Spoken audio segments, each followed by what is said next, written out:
অভাব আর অসহায়ত্বকে নিয়ত ভেবে মেনে নিয়েছিলেন যারা, প্রশিক্ষণ আর সামান্য আর্থিক সাহায্যে এখন তারাই দেখছেন নিজেদের উজ্জ্বল ভবিষ্যতের স্বপ্ন।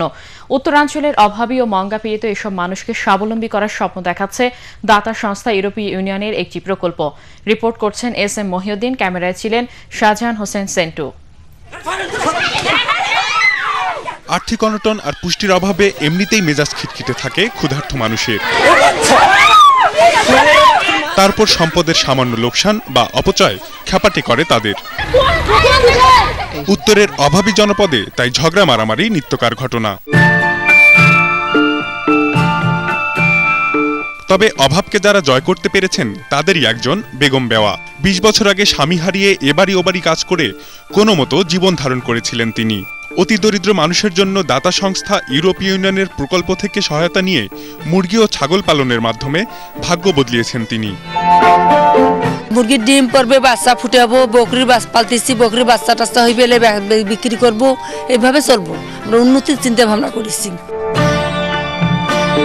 তেমনি আরেকজন ফিরোজা বেগম, গরু মোটা তাজাকরণের প্রশিক্ষণ তাকে বাঁচিয়েছে ভিক্ষা করা থেকে। আরো গরু 10টার মতন করবার আশা আছে। এই বাড়িঘরটা একটু করবার, মেলামত করবার, আরো বড় করিয়া ফার্ম করবার আশা আছে। আমার কিছু আসলো না, ভাঙ্গা ঘর আসলো স্যার, আমি ভিক্ষা করে খেতাম।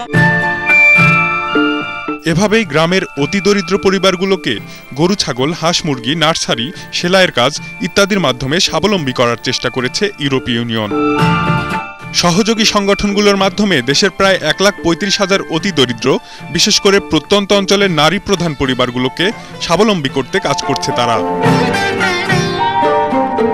তথ্যগুলো আমরা বিভিন্ন NGO, তারপরে সরকারি বেসরকারি বিভিন্ন সংস্থার সাথে যাচাই বাছাই করি। তখন তারা যেটাকে সিলেক্ট করে, এই পুরো প্রক্রিয়াটা যে এই লোকটাই সবচেয়ে খারাপ অবস্থায় আছে এই এলাকার, সেই পরিবারটাকে আমরা তখন সিলেক্ট করি।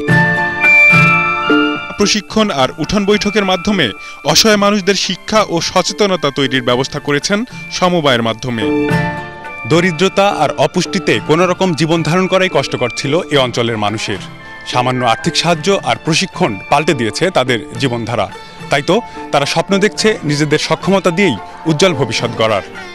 SM Mohiuddin, ATN Bangla, Taraganj, Rangpur.